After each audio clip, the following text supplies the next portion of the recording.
மரியாதை, இந்த விஷயம் நமக்கு கண்டிப்பாக தேவை. இந்த இடம் எங்கிருந்து வருது? நம் ஜாதகத்தில் எந்த இடத்துல இந்த குழந்தை பாக்கியத்தை குறிக்குது, எந்த இடத்துல நமக்கான மரியாதைகள்ங்கிற விஷயத்தை சொல்லுது, எந்த இடம் நமக்கான கௌரவங்கள்ங்கிறது கிடைக்க சொல்லுது. நான் எப்போவுமே சொல்லுவேன், ஒருத்தருடைய வாழ்க்கையில் பூர்வ புண்ணியத்தில் இதுவெல்லாம் கிடைச்சா நமக்கு அதுவெல்லாம் கிடைக்கும், அவ்வளோதான். இதுவெல்லாம் கிடைக்கணும். அப்போ நம்ம ஜாதகத்தில் 1, 5, 9 பலமாக இருக்கணும். அதில் இந்த 5ஆம் இடம் சிறப்பாக இருக்கணும்.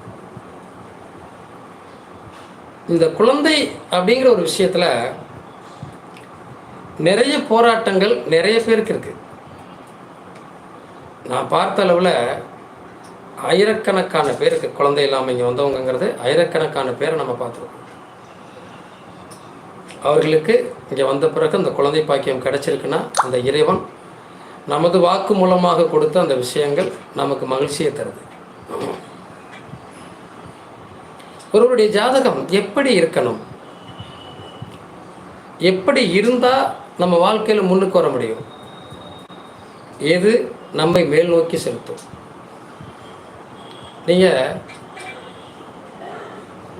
ஒரு குடும்பத்தை நிலை நிறுத்தக்கூடியவன் அவனுடைய வாரிசு தான்.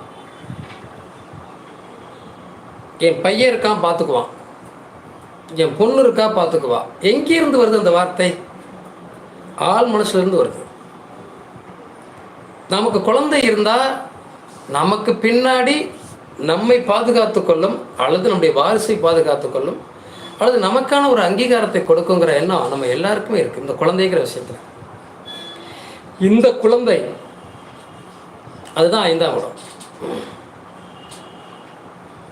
எத்தனை பேர் இந்த 5ஆம் இடத்தை பற்றி சிந்திக்கிறோம்? ஒரு ஜாதகத்தில் 5ஆம் இடம் தான் குலதெய்வம், 5ஆம் இடம் தான் குழந்தை பாக்கியம், 5ஆம் இடம் தான் பூர்வ புண்ணியம். இந்த ஜாதகத்தில் 5ஆம் இடம் நன்றாக இருக்கிற போது எவ்வளவு பெரிய பிரச்சனை வந்தாலும் அதை நம்மால் சரி செய்ய முடிகிறது. 5ஆம் இடம் பலம் பெற்று இருக்கிற போது நம்முடைய தாத்தா பேரம்பூட்டம் காலத்தில் செஞ்ச புண்ணியம் நம்மளை காப்பாற்றுகிறது. 5ஆம் இடம் பலமாக இருந்தால் பொருளாதாரத்தில் நாம் சிறப்பாக இருக்கிறோம். 5ஆம் இடம் கெட்டு போச்சுன்னா அதை பற்றி நம்ம பேச முடியாது, பொருளாதாரத்தில் வளர முடியாது, பூர்வ புண்ணியம் நம்மளை சிறப்பாக வச்சுக்காது, வாழ்க்கையில் ஒரு உயர்ந்த இடத்த நம்மளால் பிடிக்க முடியாது.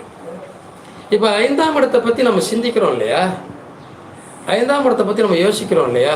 இந்த 5ஆம் இடம் நம் ஜாதகத்தில் குலசாமி அப்படிங்கிற ஒரு விஷயத்தையும் கொண்டு வருது. இந்த 5ஆம் இடம் காதல் அப்படின்னு ஒரு விஷயத்தை கொண்டு வருது. காதல் இல்லைன்னா குழந்தை இல்லை, குழந்தை கிடைக்கணும்னா குலசாமி அனுக்கிரகம் வேணும்.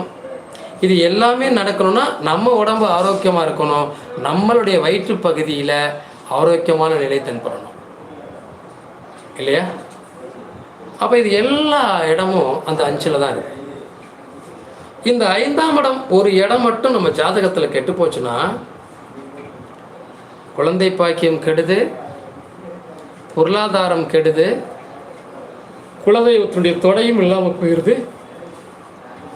நமக்கு பின்னால் சந்ததிகள் அப்படிங்கிறதுல பிரச்சனை வருது. நமக்கு பின்னாடி இருக்கக்கூடிய சந்ததிகள் மகிழ்ச்சியாக இருப்பாங்களா, சிறப்பாக இருக்காங்களா, அவங்க வாழ்க்கை நல்லா இருக்குமா அப்படிங்கிறதே ஒரு கேள்விக்குறியாக வருது இல்லையா.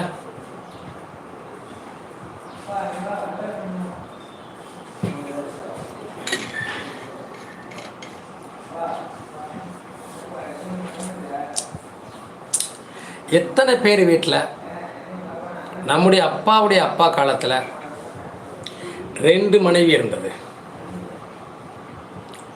யோசிச்சு பாருங்க. எத்தனை பேர் வீட்டில் அப்பாவுடன் பிறந்தவர்களுக்கு 2 தாரம் இருந்தது? அப்பாவுடைய தாத்தா காலத்தில் இருந்தது. கமாண்டில் சொல்லலாம்.